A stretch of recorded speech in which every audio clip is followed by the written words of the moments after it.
মক্কা বিজয়ের পর মক্কায় এই গুজব ছড়িয়ে পড়লো যে মুহাম্মদ সাল্লাল্লাহু আলাইহি সাল্লাম তার ধর্মে না আসলে সবাইকে মেরে ফেলবে।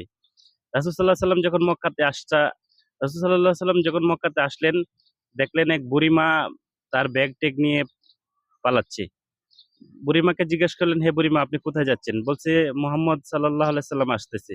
আমরা যদি তার ধর্মে প্রবেশ না করি তাহলে সে আমাদেরকে মেরে ফেলবে। তার ভয়ে পালাচ্ছি।"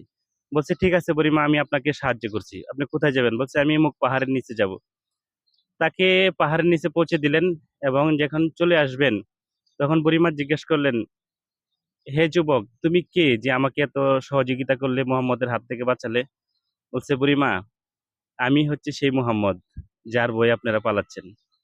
সেই বুড়ি তাৎক্ষণিক কেঁদে দিলেন এবং বলছেন, "মুহাম্মদ যদি এমন হয়, তাহলে আমরা এই মুহাম্মদ থেকে পালাবো কেন?"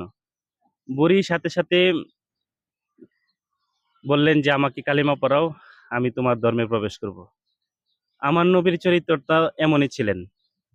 সুতরাং বর্তমান সময়ে অনেক মানুষ আছে যে ইসলামকে নিয়ে নানান ধরনের কথা বলে, নানান ধরনের গুজব ছড়ায়। আসলে ইসলাম যে কত শান্তিপ্রিয় ধর্ম, কত মধুর ধর্ম, যে ইসলামকে বুকে লালন করতে পেরেছে, সেই এর স্বাদ পেয়েছে।